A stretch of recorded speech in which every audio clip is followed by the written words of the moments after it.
Welcome to the latest episode of the Indoencers Podcast, and what is actually a mini-series inside the Indoencers Podcast, which is the Life Until 23 series of the Indoencers Podcast. In this mini-series, we'll be talking to many of the musicians involved in my debut album, titled Life Until 23, although the conversations we'll be having will be about music and the guests' musical journeys in general. On today's episode, we have a true all-rounder, someone who has established himself as a singer, composer, producer, session guitarist, multilingual lyricist, live performer, sound engineer, and has truly been an example of how to excel on all fronts. His multi-year journey as an independent artist culminated in his latest release, Marikalam, a futuristic and genre-defying track which was recently selected for the AR Rahman-led Nexa Music series. He has also made a name for himself in the live scene in the South, not only through his 200 plus shows with his band High on Octaves, but also as an event creator through his latest initiative titled Twosome. To hear more about his journey till date, I'm so glad to welcome onto the podcast Rishi K. Welcome onto the podcast. Thank you so much for the big fat intro, Nishad. I am actually overwhelmed, and it's so nice to be a part of this podcast. I've always wanted to be a part of this podcast. So thank you so much for having me over. And yeah, I'm so glad to be here. I mean, it's been a long time coming. We've known each other for what, 4 or 5 years by this point? I think you were the. Actually, it's 4 years. Oh God, yes. Oh my God. So this was such a, I mean, I know how this started. So I sent you a random email on a random day. So, and that's how things started. And this is 2021 we are talking about, I think. Yeah. So, note to listeners, send that random email and you never know where it leads. I know, right? Anyways, let's go beyond 4 years prior and let's go, 20, 25 years prior, back to your earliest days, back to your childhood, which is what I like to do on this podcast to see sort of how you've got into where you are right now. And we'll start with the simple question, and that is, what's your first musical memory? What's your first memory related to music? It's the first song I've ever heard in my life. Okay. So I think that's the first memory I have because, I mean, that's just right off the top of my head, meaning that I can just get that memory out like that because that's just there, still there in my mind. So me and my brother, we are on a car journey and we are listening to this wonderful Harris Gerard song called Uire Nuire from Kaka Kaka. And that is the first song that I remember hearing ever in my life because I was just 3 years old. The song just came out and it was 2003. And this is the song that I remember listening to for the first time in that car journey. And then onwards, I think a lot of things, a lot of songs. But yeah, I think that is the first memory that I can recall right now because that was so special and I was really fascinated by the sound back then because I was a child and you're fascinated by a lot of things. But yes, that was one thing that I still remember. What was it, do you think, that first sort of grabbed you in terms of music? Was it melodies or was it rhythms or was it just an overall sound? Do you know, was there something specific that sort of grabbed you? I actually cannot be so specific when it comes to that memory, but I just remember that I was so fascinated by that sound, so fascinated by that song itself. And I just remember listening to this on loop, the song, because me and my brother, we were huge fans of Harry Jairaj afterwards, which I recall. But after this, I mean, this was probably the starting point of me listening to music and, to follow a particular taste of music, if that makes sense. So I don't exactly recall what made me, go wow or what grabbed my attention. But I guess it's just the whole song in itself. I really cannot point out as specifically as, if I listen to a song today, I'll be able to point out specifically a lot of things. But it was a very tender age, so I really am not sure what grabbed my attention though. But yes, that song itself is really special. And whenever I listen to it, I really, get thrown back to my childhood days. So that's how special it is. It still is. So yeah. Yeah, so you talked about, being inspired by Haris Jairaj and being a fan of his. What were the sort of types of music you were listening to as a child? Obviously, when you talk about Haris Jairaj, we're talking Tamil and South Indian film music. Was that sort of the base of your early musical listening, or was there any other sort of styles involved in your early years? Actually, there is not just film music involved, and my mother being a Bharatanatyam teacher. So there was always music at home, any form of whatever form of music, be it classical or be it the bhajans that my grandparents used to listen, my father used to listen, or be it the film music that my brother and I, we'd share an iPod, we share one earphone each, and we both would listen to together. So music was always there at home, and I wouldn't always say I would never say that I got inspired by one particular thing that was happening, because my childhood was filled with art throughout. Because as I already mentioned, my mother was I mean, is still a Bharatanatyam teacher. She still is teaching, and because of that, the house was always filled with some kind of classical influences. And it was the Tilana that I think we've spoken about this before. So I was always very fascinated about this concept called Tilana. And it is a style of it's a piece of music made to captivate the audience, is what it's what I have learned. So is what I've seen. I shouldn't say I learned, but I have seen. So all these tilanas are usually very catchy and very very beautiful, very pleasant to listen to, and they always stick around. The lead melody or the main melody always manages to stick around. So this was there, and these kinds of classical influences, the Alaripu, the Jatishwaram, the I'm talking about all these dance, pieces, So Alaripu was there, Jatishwaram, Shabdam, Varnam, and all these were there. So that was one side. And on the other hand, my father was a huge fan of, MS Viswanathan, and not just MS Viswanathan, but when it comes to film music, I'm talking. So MS Viswanathan, the old MGR and the Shivaji Ganeshan kind of song. So he used to listen to that. So that somehow came in. And as I said, he used to listen to bhajans of, M. Lakshmi and the Kartini Varum Geetham and all that. So that was on the other side. And on the other side of the spectrum, my brother and I, we are like trying to listen to the new songs. Though that was the CD generation, no? So we'd go to the kiosk, and we found a guy who knows to operates the kiosk back then.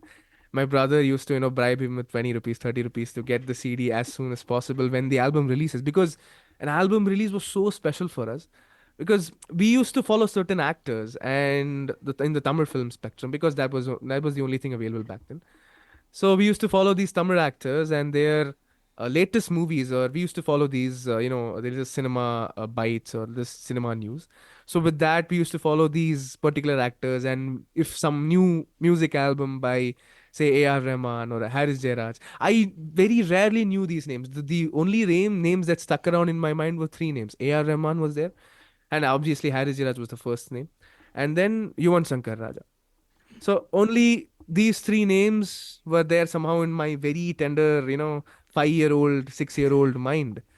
And so whenever one of these three guys drops an album, so my brother used to go to this kiosk, and we used to stand in a huge queue, and just to get it, so guess just to get it in prior, or as soon as possible, he'd bribe the guy, and he'd give us one CD full of only these three albums or two albums or whatever we wanted.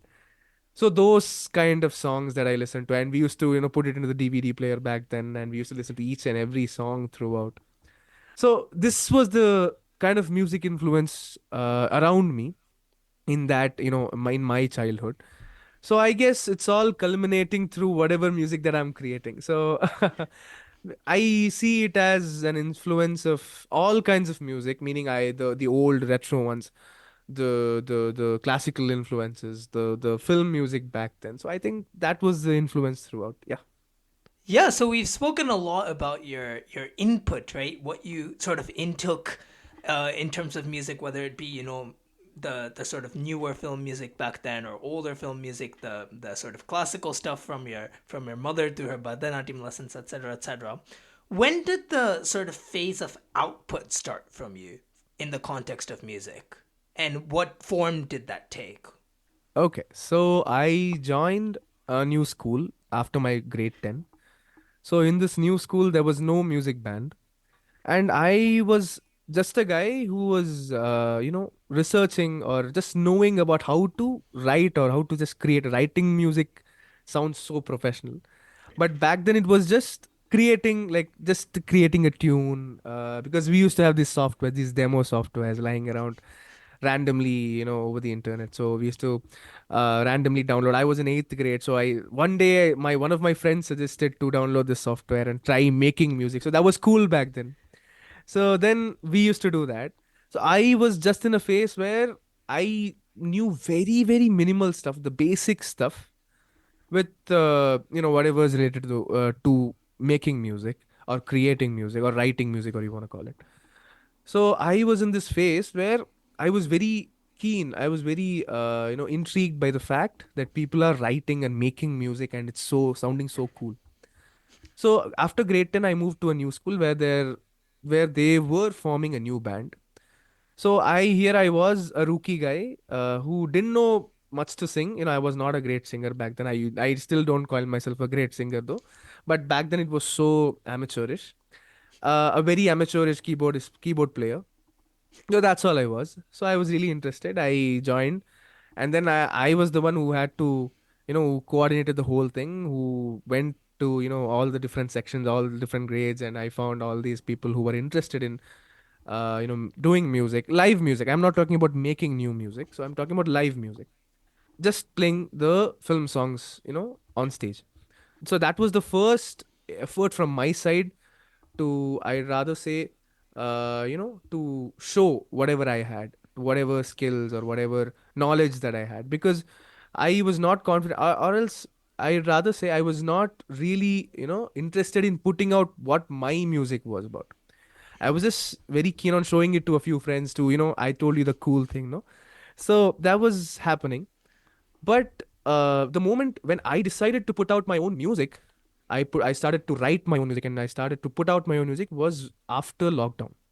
So the live music scene started when after my grade 10 days in grade 11, when there was a band, and that started back then. But writing my own music and putting it out on Spotify or all other streaming platforms started when there was a lockdown. So I was in my college days, and a lot of personal things happened, and I was really pushed to the corner where I had to really let my emotions out. So that was the time when I sat down and I thought I should write a song. So then I wrote one with the help of a few people, with a good friend of mine who was really helping. His name is Shankar Ganesh. So he was there and we wrote a song and we recorded it. And for the first time ever in my life, so I put out a song which I could call my own. This happened in 2020, during the lockdown phase when we were all at home and we had a lot of time to retrospect and introspect and do whatnot. So that was when this all started. So yeah, I hope that answers your question. Because live music started long back, but putting out my music started during lockdown. Right, and when you talk about, live music and you were talking about, covering existing songs, obviously to do that takes, a certain amount of not only, skill on an instrument or through the vocals, it takes a certain amount of like theory skills. And I also know from a previous conversation we had that you were sort of arranging a lot of the parts for this band as well, right?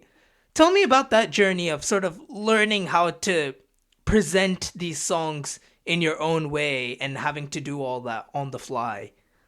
Sure. So after my college days, suddenly there was a call from one of my classmates. What was my name? He was not a classmate. He was a batchmate. So he was in another department. So we were, we used to hang out. We were part of this NCC. We were cadets back then. So we were buddies hanging around and all. So one day he suddenly calls me up and says, "We are forming a new band. So we have formed a new band, and we need a guy to play keyboard and to write songs, because they knew I used to write poetry back then. So he wanted someone who could write a song for them and who could also play the keyboard. So then I said, okay, I'm really interested. So I went, and this is the band called High on Octaves. Okay, so everybody was a rookie, and these people wanted to form a band for a competition which was happening in a very city level, there was for the all the bands in the city kind of a thing. So then unfortunately I couldn't go. But for the immediate next performance that they had, I went with them, and they had to write a song and all. So I helped them write a song, and then I was made one of the second or third keyboardists. It was a very rookie thing. So everybody was learning together. That's how it started. And this was 2019. Okay, so this was I was in college, and things started like this. So this was the first time I was part of a private band. Like, it was not related to the school, nothing related to the college. This was one private band, and uh, then we would listen to songs, and then we'd make very simple arrangements. So you play this chord, you go for this strumming, and it was, I mean, the concept of arrangement was never there. Like, we were just experimenting, and we thought it was cool, and we thought when something would sound good, we say, okay, let's keep it this way. So we just did the basics at the start. So we just play the chords, get chords on randomly on the internet, or just figure out some chords, by ear, how much ever we could. And then we'll just say, okay, keep playing this beat, keep playing this chord, and that was how things started. But then because then after we couldn't get much shows, because like we were just a very rookie band, and the city I was in, Coimbatore, was not even a space for music back then. There were very few independent live bands around in the city, and we were like one of the few who had somehow started, and we were like getting a few shows here and there and all. That's how things started. So cut to 2020, there is this new guy whose name is Yogesh. So he somehow lands up in the band because he was part of some extended circle in one of my bandmate circles. Okay, so then he suddenly comes in and he talks about how to arrange a song, and his terminologies are totally different, because this guy suddenly comes in and talks about how to arrange different sections in a song. So I was really, fascinated and curious to know what this guy knows. So because until then we were all rookie musicians, and we were just playing the chords, whatever we got or whatever we figured out. So, but this guy suddenly comes in and says, no, you need not play the song in the same way. You can arrange it in a totally different way where the audience will, perceive it in a very, different manner, associating it with a different emotion, if at all you do it the right way. So that really fascinated me, and this was the time I started doing my songwriting. So this was going parallel. So I told you 2020 I released my first song, no? So side by side, along with traveling, I was traveling with the band obviously, and I was doing my own songwriting journey also. So I kept on experimenting a lot of things when it came to songwriting and arranging new parts and arranging different sections of a song. And also as a band, he literally taught all of us. He did not, traditionally teach. It was not like a very classical method, but via jamming and through so many interactions with his friend set, with his circles, with his set of musicians.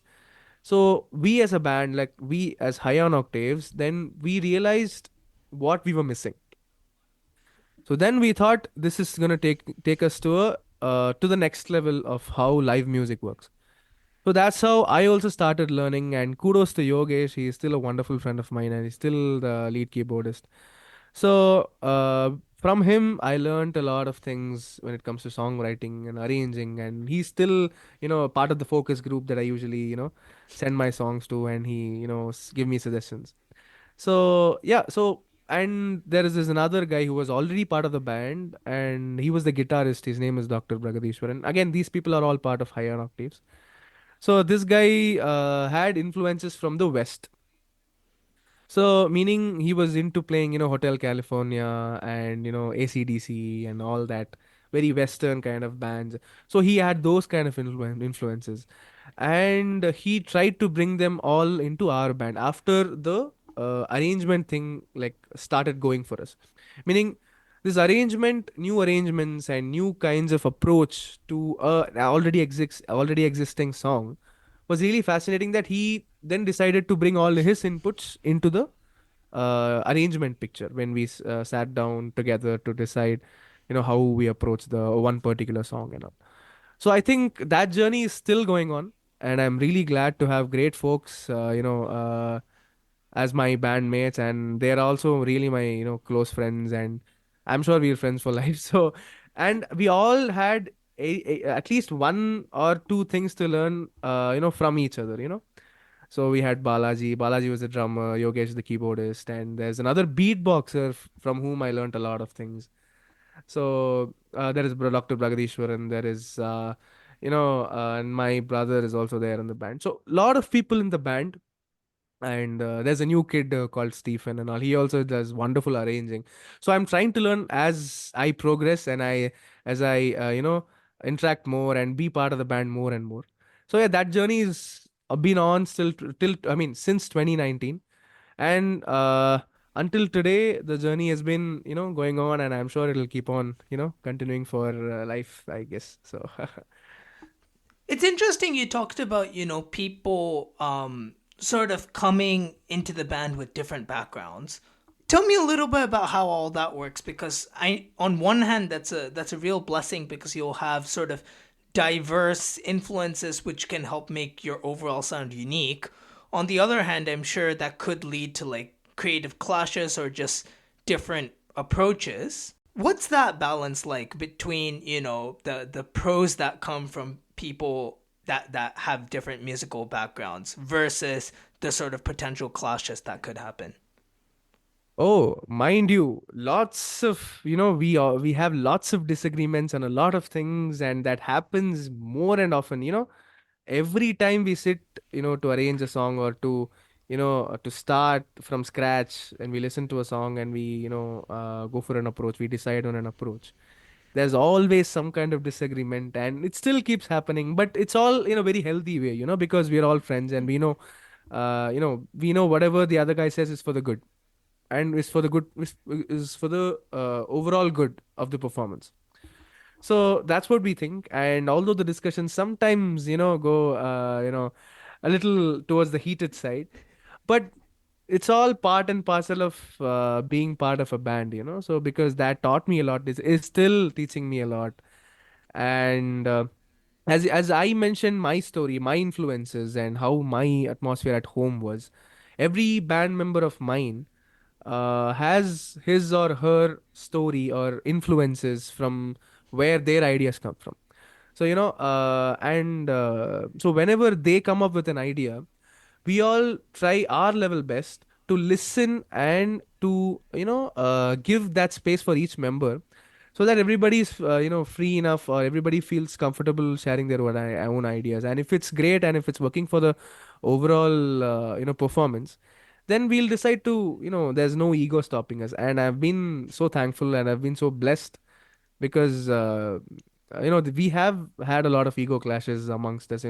We're a member of six main members, and more, members who are like the secondary people. But amongst these six people, there's always been lots of disagreements when it comes to certain ideas or certain approaches, or but there's always the camaraderie that we share that brings us together, and I'm really glad that's still working for us.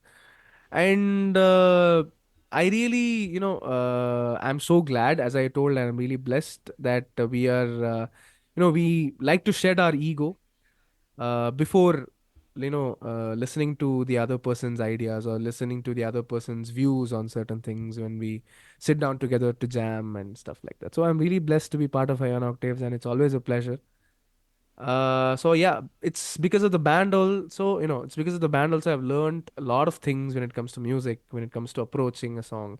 And that has indirectly helped me, to write better songs. And when compared to the songs that I've written in 2020, 2021, and when I look at the songs that I write today, there's I wouldn't say significant, there's like drastic difference. So that comes with influence, because I've been thankful to meet a lot of people through the band, and not just with the band, around me, the musicians that I meet because of the band. Also, I happen to meet a lot of musicians, great musicians. So yeah, all of that happened. So, and it's still happening. So I'm really glad. That's all I can say. Just have to shed your ego before, getting into the jamming room. Yeah, we've talked about, your journey in live music and with your band. Obviously, a big part of your sort of musical journey now is with production and composition. And I know you've received, certification accreditation from prestigious institutions like Berkeley as well on the production side. Tell me a little bit about how, the sort of live music experiences or sort of lessons or knowledge that you gain, how that translates into your production work. How has your production journey been in that sense?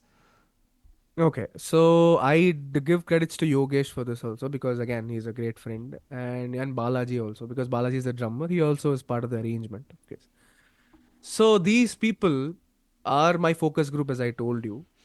So when we sit and jam any random song, whatever the genre is, we try to bring in our ideas and to make it as unique as possible, to make the arrangement as unique as possible. We try to infuse in elements from other genres as well. So this is like a very usual thing that we as a band do. And since in this space, I mean, it is the same space where I show that the songs I write, I show the songs that I produce as well. So the influences from these people, the ideas that these people have, I have always been noting them down. I have always been, very careful about listening to them because whatever they say, 75 to 80% of the time, it would always be something which would work better for the song. So it would always be something that I have never noticed or I have never thought about. So in whatever songs that has those of which have worked for me, for example, I can give you the a really good example of a song called, let's say, T Positive. Okay, so T Positive is one song that everybody credits me. The songwriting was really good. Although this was in the very start, at the very early stages of my songwriting career, if I can call it. Although this was very, I was basically very early days. So these people really, really helped me out in crafting the song and in making the song, more enjoyable or more groovy. And it's all these suggestions that helped me out, their suggestions as the band. And also working in a band, and when you are, used to changing a genre of a song, because as a band we like to experiment a lot of stuff. And say for example there is a song which is like proper classical or Carnatic, so we try to infuse in elements of rock, Mm. we try to infuse in elements of a pop song as much as we can. So what happens is this becomes a practice, and since you are always there, hanging out with these people, hanging out with the song, and you are literally there listening to this new, different version of the song. So this will automatically become a practice where you immediately start any song that you listen to, you will, enter a space where you can imagine the song in a totally different way. So since this has been happening for many years, so now we know any song that I listen to, anyone, or it can be either me, it can be anyone from the band. So, anyone from the band, whatever ideas we come up with will always be in such a way that the live audience enjoys. You know, so we add in parts where we have interactions. We add in parts where the audience sings. Grasp the song better and will be able to sing along with us. So such elements. And there was one, I can give you one very good example. I was just reminded of one example. So this was the first time we were arranging a song called Pachai Nirame. Okay. So everybody knows the song. It's a wonderful ARR song and everybody loves it. It's a childhood favorite. So we sat down and we were taking inspirations from different bands who were approaching it in a totally different way. So this was the first time when we thought, why not totally jumble the portions of the song and make Sakiye Snegidiye as the hook portion of the song. It is obviously the hook portion, but let's keep it at the end. Let's treat it like a verse, bridge, hook kind of a song. Because Pache Nirame does not follow a similar pattern. It follows a very haphazard pattern, which is great for the song. And it's obviously, man, it's like you cannot complain about the song. That's so beautiful. But here, we sat down and we thought, why not just jumble the song in such a way that we treat it like a verse, bridge, hook, and there's one small space for an interaction for the audience, and then moving on to another verse, bridge and hook. So what we did was we start the song with Alayillada Arivannam. Oh, okay. Okay, so we start the song with Alayillada Arivannam, and then comes Kilayil Kanum Kiliyin Mukku, and then the bridge comes in, and Andivana Marekku Manjal, all that comes. Ellam Tangum Undan Nenjil, and then we go with Sakya Snegidhi as the hook. This is the structure that we follow. We decided on this structure because, and we tried it at one particular venue, and the crowd went crazy because the drop of the hook was so good. Meaning, after all these lines, after all the huge verse and the bridge, you suddenly drop in a Sakya Snegidhi, and the crowd goes crazy. It's the It's Talli the Pokade Talipogade effect. effect. I know exactly. So that's what. So when we approached this song and it worked so well for the with the audience, so that's when we realized the power of songwriting. At least I mean, I'm sure the band members also realized it because this was the first song where we totally rearranged the parts of the song. So this was one exercise that really helped us understand the power of songwriting and the power of making things, the power of keeping the audience wait for the best part. So this was one instance. I can give you more instances, but I like to keep it short. But this is one instance that I can solidly, tell you that is the start of where the lines between live music and the songwriting, where the lines blur. Because here's where you get lessons of songwriting as well, because you get immediate feedback from the live audience. The audience is responding to this part of the song, and now you get a lesson. Okay. So the concept of making the audience wait for the best part and dropping in and going in, all guns blazing at the hook will definitely help the audience.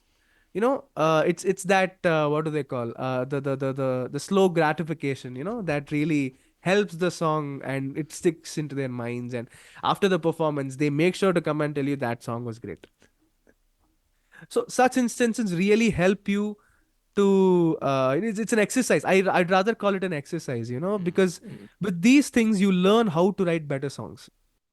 So yeah, I guess that was that's all a blessing, as I had already say, because I'm glad it worked. It may not work for everybody, but yeah, that still works, and that song is still part of the set lists that we usually perform at shows. So yeah, that was one great lesson that I had. Right. That's super cool. I mean, I think all of us have learned a million things from the songs that we've grown up listening to, especially, with all of Rahman's songs. But yeah, it's super cool to see it manifested in that way. That was really cool. Story. And you brought up AR Rahman, so might as well go there. Since we're on the topic of your music as well, you know exactly where we're going. The listener would be like, what the heck is he talking about? But you'll find out in a few minutes. So probably, can I say it's one of the sort of biggest highlights of your musical journey so far? Absolutely. Yeah. Was it earlier this year or late last year? It was earlier this year. Earlier this year, right? Earlier this year, you went to Bombay, and this was off the back of your original song titled Marikalam being selected for the Nexa Music series led by AR Rahman sir, and as a result, you got a chance to meet him and speak with him as well. Just tell us a little bit about that experience. No specific question. I mean, I'm sure you have plenty to say, so go for it. I mean, it was one surreal experience, So, the whole thing is a huge story that I can tell you. It'll become a separate podcast in itself. That's how much stories I have to tell you when it comes to the whole Nexa Music episode. But I try to make it as short as possible, and I'll give you the highlights of it. Okay. So October or November? Mid-October. Okay, so mid-October, close. So I received this random mail regarding Nexa Music season 3 that I have been selected and all. Oh, before that I have to tell you. So I in mid-July last year, I get a call randomly from QK office, which is the parent company of Nexa. asking me to apply for this Nexum Music Season 3 because I was part of distribution. I distribute songs with a Mumbai-based distribution company.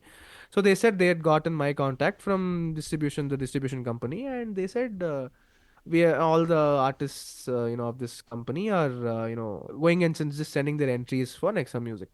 So we request you to send your entry as well.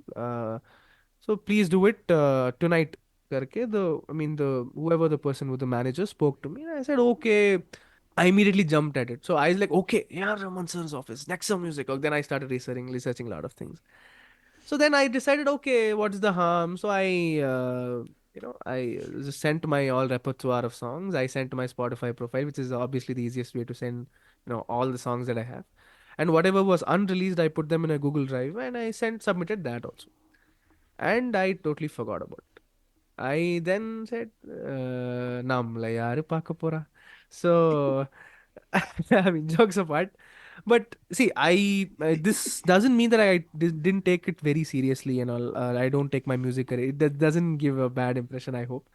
But yeah, I was, you are a really small time artist from a small town, and it's not a small, it's a very, tier two city in Tamil Nadu, and there are like thousands and millions of artists in our country who really deserve recognition and all that. So I was, I literally even took it from the back of my head. I literally forgot that I had applied for something like this.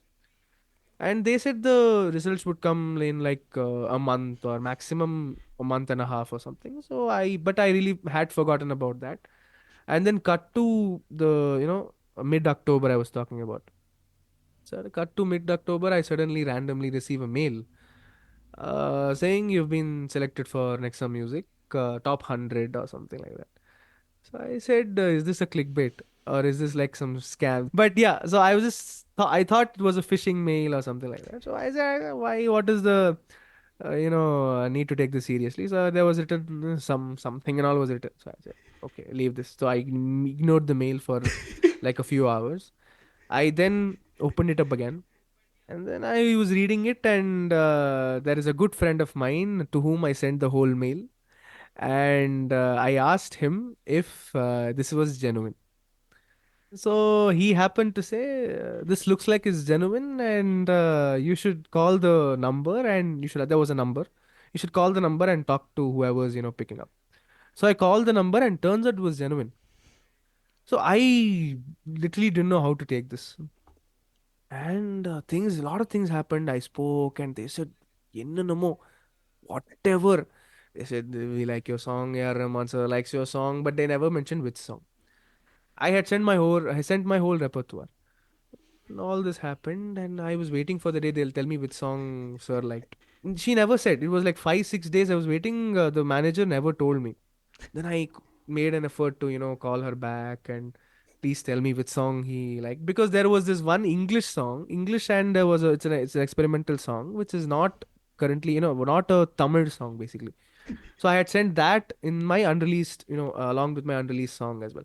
So I really thought, because Nexa Music last time, as long as I had researched back then, it was only an only English music only platform. So I really thought, okay, probably it's that song. Then by the time this was happening, Mare Kalam had already released, meaning I had already put out the song. So then when I kept on pestering her, then she said, "Sir likes Mare Kalam," and I was really surprised that this is the first time I've heard in Nexa music that they are picking regional songs. So I was really glad, and I was waiting, waiting, waiting, waiting. So they said, you'll meet Rahman sir, you'll meet, you'll have a video shoot and all that. I was literally looking at the ceiling and thinking, what is happening? And then I was waiting, waiting, waiting, waiting, waiting, waiting for the day. And finally, the day came, and they suddenly, it was not sudden. It was like they gave us an intimation a month in prior. So they said on January 14th, you will be coming to Mumbai. January 13th, you will be coming to Mumbai, and you will be meeting Rahman sir, and you will be having an interaction with him, and you will be shooting the video for the song that sir likes, and then all the related content. So you'll have to stay for like 3, 4 days. So the day finally came, and I had taken my drummer along with my drummer, who's Balaji. He's my closest aide, I'd say. He's my closest friend. And so I took along with him because he also had helped me with the drum arrangement of the song. And obviously there was one guy who programmed the guitar who was who was like a little genius. And so yeah, I'll come to that part later. So okay, so I took Balaji along with me, and Balaji had the experience of a lifetime because the day when we met Rahman sir was January 14th, and that happened to be Balaji's birthday. So he was literally living the day of his life, and we were sitting in the studio, the AC studio, and it was so cold, and we were internally so nervous. So when Sir walked in, the aura was so silent, so calming. He had such a wonderful aura. The moment, like we were all, I was interacting with all the artists that were selected along with me, but suddenly when he, entered the studio, it's so silent, and his aura was so calming. He had such a, an otherworldly aura, I should say. And this is the man whom we have seen in so many videos, so many concerts, and so many pictures, so many album covers. And you've been listening to music for your whole lifetime. You've been listening to his music, and the man is standing right in front of you, and that feeling was, I really cannot tell you in words how beautiful the feeling was. And then we were waiting for our turn. Balaji and I, we were waiting for our turn to go and talk to him. So all the other artists went, and Balaji was at the verge of crying because he had met his idol on his birthday, and what more could you ask for? So then we went in, and they called us, and they plugged in the mics, and we sat right beside him. He was just, it was not, it was very, uh, you know, he was sitting so close to us. It was like it's just the distance of between me and the laptop. So we were literally sitting. He was sitting right next to me, and the moment the producer came in and introduced both of us to Sir, and so he realized we were Tamil. So I was, we were preparing questions, and we were, uh, trying to, frame, trying to frame your speeches. You try to frame internally what you're going to talk to such, huge people and all. And when you suddenly go right in front of them, everything goes blank. So that's what happened. And but he was the one who started the conversation. He said, Tamil, and we literally lost it because we were preparing our all our questions, all our answers in English. So suddenly, Sir God gets to know that I'm from Coimbatore, I'm from Tamil Nadu, I'm a Tamil artist, and my song is in Tamil. He suddenly says Tamil, and I had a 3-second brain freeze, and so I didn't know how to respond. And then the conversation started, and he asked about how my songwriting journey started, and where do you compose, and what do you write. And he asked about the band also. He asked about high on octaves, and we were really glad that he asked a lot of questions about songwriting and how you approach a song. So there was a lot of questions. So I honestly still don't remember exactly the words that came out of my mouth that moment. But I do remember this, that whatever he spoke was something. There's one thing that really still lingers in my mind when he said, since you've been doing music for a while now, you should take one song and you give it your whole life to it. You give it your life and soul and blood and sweat to the song, and that will be the song that will take you places. So this is the crux of the best, meaning the thing that stayed in my mind, that what he had said. So me and Balaji were, I shouldn't say happy. It's like elated. It's like it was a celebration within us. And the funniest thing happened. So we had taken a drum skin. Balaji, since he's a drummer, he got a new fresh drum skin and drumsticks to get it signed from Sir. So then Balaji said, Sir, it's my birthday, so I really want your autograph. Okay, he asked. And then Sir signed, God bless ARR, love to high on octaves. That was his autograph. And then I thought he'd get signature from on his drumsticks as well. So suddenly Balaji did, so what Balaji did was he took the drumsticks, he gave it to sir, and he said, "Sir, a token of love." And sir took it. Rahman sir took it, and he's just posing like this. Is it for me? Is it for me? He said. And I was like, and I was looking at him. What are you doing? But he happily took the drumsticks, and then he left, and the aura didn't go. Then he said thank you so much, and then the mics were unplugged. We went back to our seats. We were literally floating for the next 2 hours. We were literally, our legs were not on earth, we were literally floating. And Balaji beside me is not able to speak. He's literally crying. He's holding my shoulders, and he's literally crying. What's up? So, and I am not even trying to pacify him. I am in my own world, and we literally couldn't come out of the that moment. That was such a beautiful, such a godly moment. It's as if you had met the Almighty himself. That's how happy, that's how calming, and that's how beautiful the moment was. So then it took us a good 2.5 hours and 3 cups of chai and all that to come out of that. But yes, such an otherworldly moment it was, to meet the man himself and to get appreciation for the song that I had written. And so yeah, so that's what I said. So I'm from that moment onwards, I've been working for each and every song of mine with all blood and sweat and love and life, to make each other song, to make every song special. So that is what was the message that I took from whatever he told us. So meeting Rahman sir was, that moment will always remain for the rest of my life. That's how special it was. And so yeah, and after that the music video was shot, and I had made I st- have I'm really glad to have made a lot of friends, a lot of artist friends from all over the country, who still we talk and we just hang out. And so I'm really glad. And thank you so much to Rahman sir, and thank you so much to, call it fate, call it coincidence, or call it God, or whatever.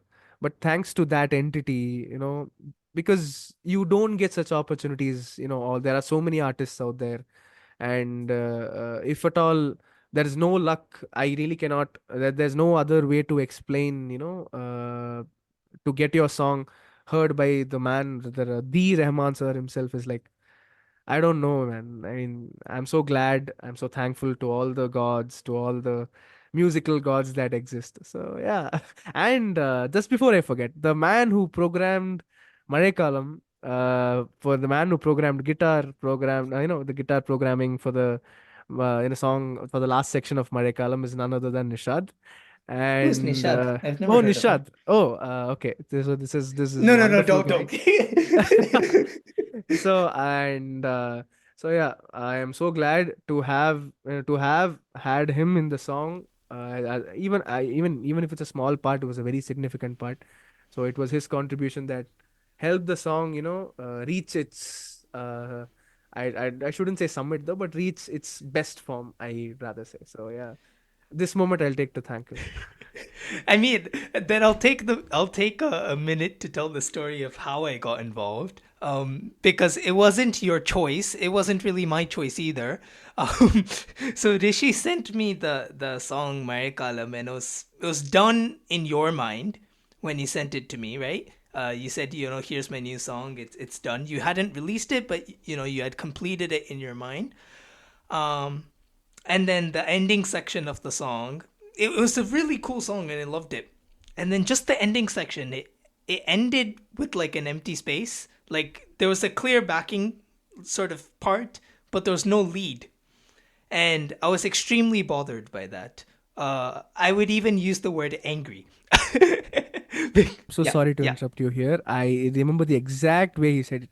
You need a solo, man. That's how he said it. That's how he said it. I still remember his audio message. So yeah, please continue. Sorry to interrupt. Yeah, so apparently I said, you need a solo, man. Um, So then I still remember I was on the way home from my office, and then I was stopping by the studio. So literally on the train, I programmed in a solo at just for the end. It wasn't even meant to be on the song per se. I was just like, you need something like this, and I just sent him something random, and then cut to like 2 weeks later, I find out it's actually on the song. So I'm like, okay, interesting. You really cannot underestimate yourself like this. That was so good. That was so well written, that piece. So it went in, gelled so well with the song. So I really tried all other options, but had to, say this was the best version of the solo that I could ever get. So that's why I kept the same thing just like that. So you shouldn't underestimate it like this, your man. Anger can be a great motivator and a source of inspiration, then. That's the lesson I'm taking from this. But you said, sort of moving forward, you said you were really sort of, trying to commit to your journey as a musician, and you've done some really interesting things lately, going back to the live music scene, with Indie Gene and Tusam, doing lots of sort of live gigs, I believe, throughout Tamil Nadu. Tell me a bit. Just a moment. Okay, okay, Yeah. fine. I'll proceed when you ask me the question. I'm so sorry to have interrupted. Yeah. No problem. I assume that means we're going beyond Tamil Nadu as well. Yeah, yeah, correct, correct. That's right. Right. Yeah, so just tell me a bit about that journey and how this whole sort of event or this idea came to be. Sure. So there was this song called Tedale that I had put out last year somehow. I think it was in the month of June. Sorry, the month of May. Yes. So it was in the month of May.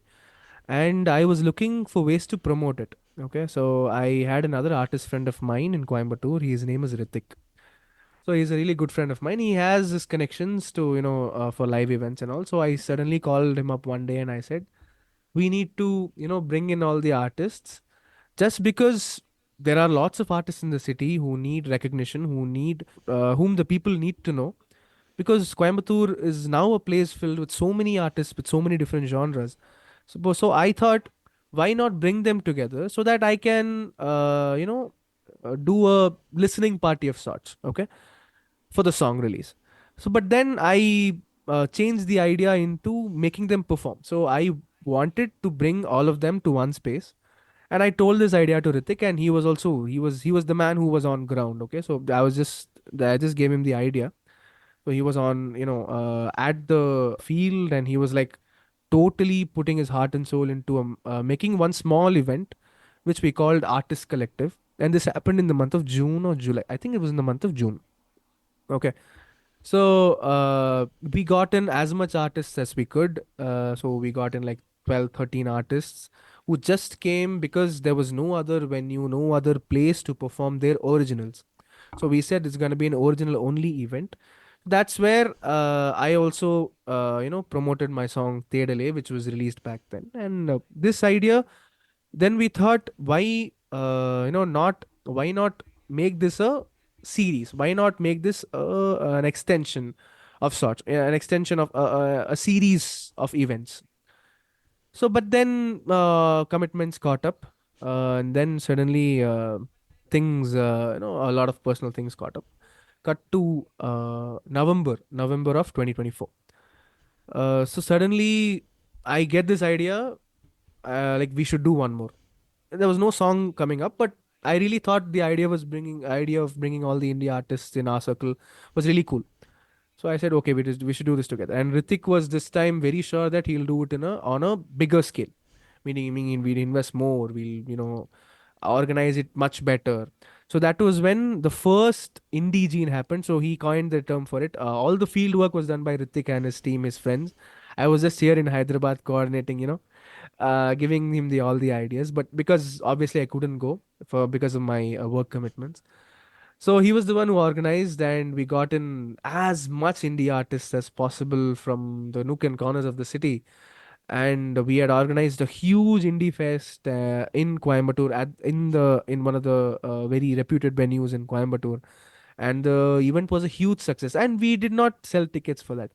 So we thought, when we are bringing in all the artists for a platform, why, make it profitable? Why not do it only for the love of music? So then a huge turnout was, a scene, and we had 300 plus people in the show. And so then that was the day we realized indie music has its potential, not just in the city, all over the state. Because that back then the plan was only Tamil Nadu. So now, after Indie was done, the first ever event of Indie was done on December 7th. Yes.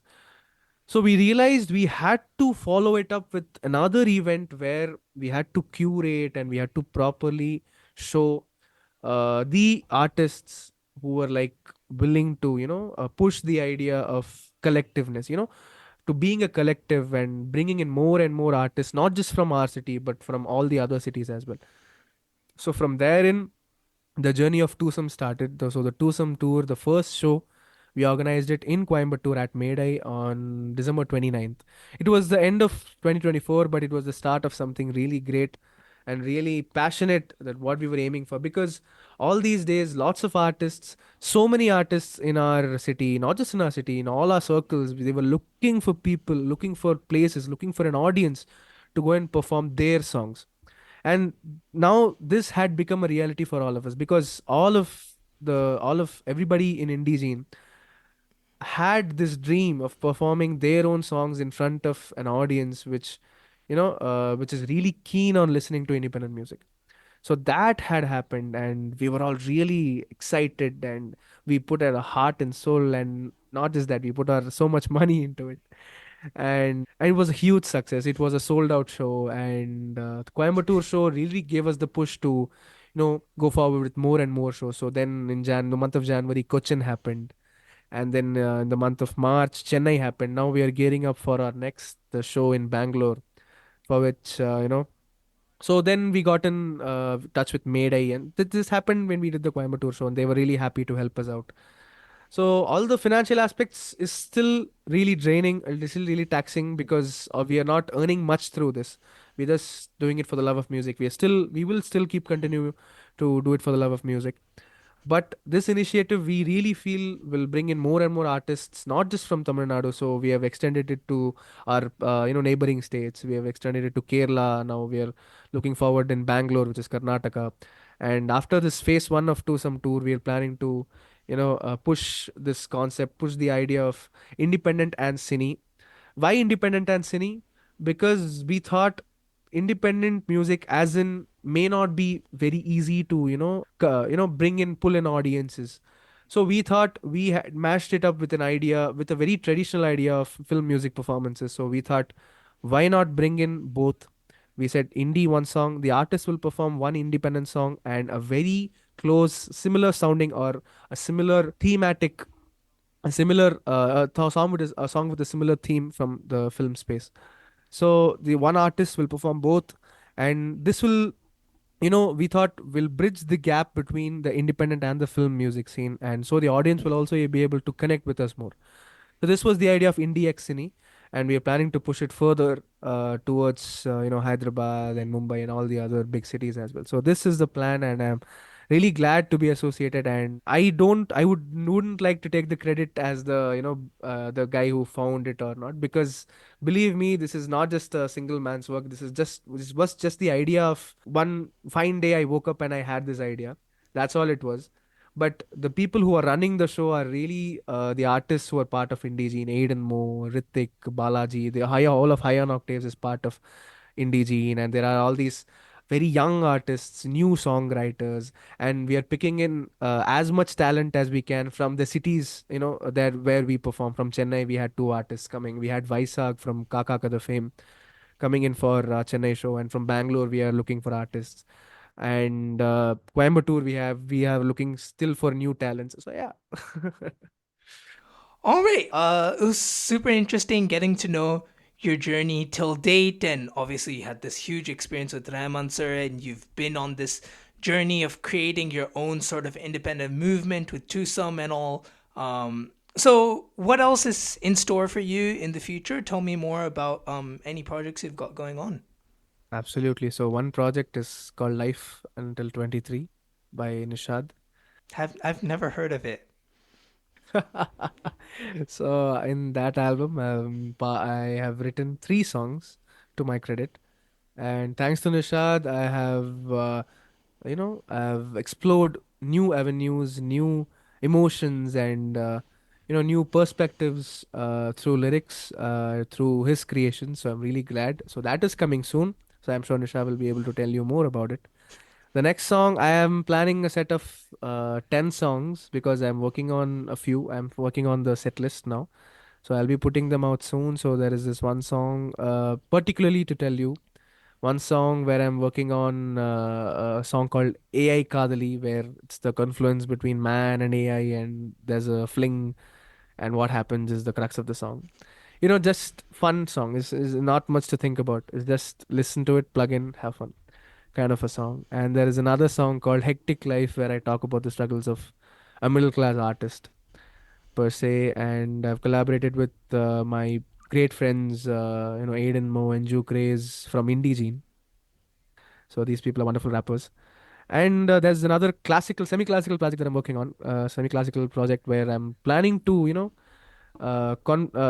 planning to bring in, the confluences of Tilana that we just spoke about at the start of the conversation, a Tilana of sorts, and just bringing that into a very modern sounding EDM track. So I'm planning, I'm working for that. I'm working on the research for that, and later I'll start the production and writing part. So these are the things I'm currently working on. And yeah, so all the Nexa content that we just spoke about, the Rahman sir thing, the music video, that's also coming out in a few days, in probably a few weeks. I don't know, days or weeks. So that'll come out soon. So yeah, I'm waiting for all this, and I've been side by side working on. So yeah, those are the things that I'm working on. Lovely. If you don't mind, I had a separate question for Life Until 23, although you mentioned it in advance. Um, just sort of want to say that I had the chance to work with Rishi on three of the songs on this album, continuing on from our previous collaboration in Van Mugil. As you know, this album has been a long time in the making, and at the time of recording, we're just a few weeks away from release. Anything you want to share about the experience working on it? And I believe you probably have heard the final versions of all of the songs by now. So if there's anything you want to say, the floor is yours. So this project has been, Nishad's dream project, I think, because he was working on it for a while. And I'm really glad that I was given the chance to write three songs, and all three songs in three different three themes and three different emotions and perspectives. So I was really given a chance to do a lot of introspection and do a lot of external research for one of the songs, and the other song was introspection. So yeah, you get the idea. Okay, so I had written the songs called Vanai Nam is the first one, and then the other song is called Ye Nittanai. The third song is the most experimental work of mine, which I'll tell you. So Vanai Nam is about a child, a kid, or I'll not say an infant, but it's about a very innocent child who dreams of becoming huge in life, and who dreams of touching the stars, who dreams of living, beside the moon, and such beautiful things. And it's all very positive. It's all very hopeful and very energetic. So that was one song I really had. I shouldn't say a tough time. It was a very challenging time for me because I was in a phase where I wrote only very sad and very melancholic songs. So this guy comes up to me, and Nishad says, "We need to write a song where it's about a dream of a kid, and it's gonna be very lots of imagery, lots of colors, and lots of metaphors and all that." So I said, "Okay."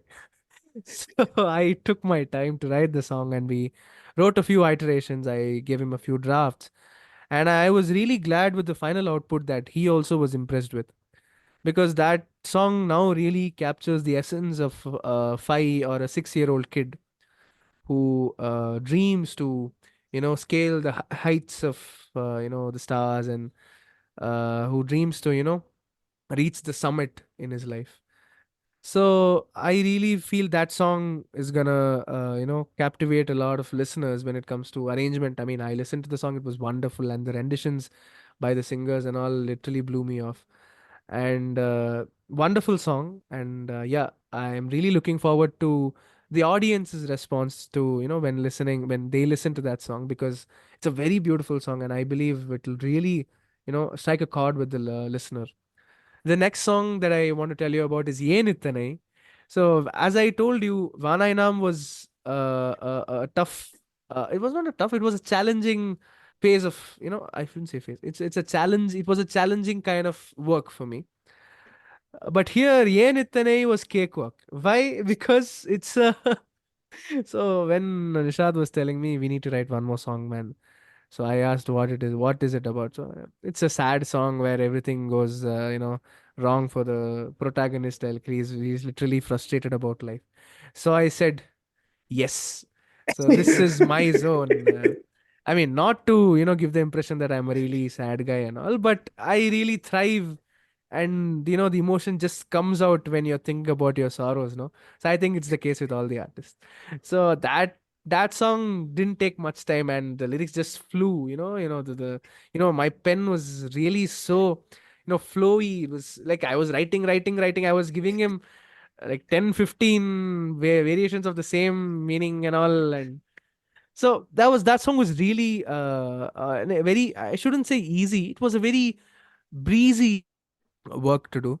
And I was really glad to be part of the recordings as well, where we had Mr. Vijay Narayan rendering the song in his all his glory, and reaching, making the song so immersive. And it was literally, a professional at work. And it was literally one of the moments that I cherish with, a guy who knows his craft. It was such a wonderful moment, such a wonderful occasion, where I was so glad to be there as the lyricist of the song, and he was, rendering the song so beautifully, right in front of my eyes. So, Yenithanai again is a very niche listen. It's for those who love the intricacies of, music theory, and I'd rather, Carnatic music, the good old Carnatic vibes. I'm just giving the audience a spoiler, so don't worry. I'm not going into much details. You Let can them go into listen as to the much song. detail as you want. So I'm actually talking about these songs in detail because each of the song that he has created in this album, he has actually done it with so much care, and he has literally crafted each song right in front of my eyes. Because he was, whenever he sends me a demo, he's like, whenever I give him a feedback, and he's so, he takes it so positively, and we literally had discussions, hours of discussions regarding songs, that so I literally would give up to Nishad, because I really admire his commitment to, to his craft, that he has put in. I can literally say he has put his heart and soul into this. And the last song, before I forget, I mean, how could I forget? The song is called Homecoming, and I'm not sure what the original title is, but the working title was Homecoming. And so this was the first time when Nishad came up to me and said this was the second song that I wrote for the album, in chronological order. So he comes up to me and says, "Now I want you to write an English song." I was like, "What?" So then he said, "Try it out. I'm sure it'll work for you," because he thought that I believe he thought I, would be able to get the essence of whatever he was going for in that song. That's a special one, and I'm not revealing much about the song. Don't worry. I know it's special for Nishad also. So that song is where and also with Nishad's, efforts, with Nishad's, inputs. It was one song where two-thirds of it is in English and the last part is in Tamil. I think that's all I'll tell about the song. About the song and the theme and the arrangements. I will not get into the details though, but that was again very interesting to write on that particular theme, because here he has tried a very different kind of storytelling.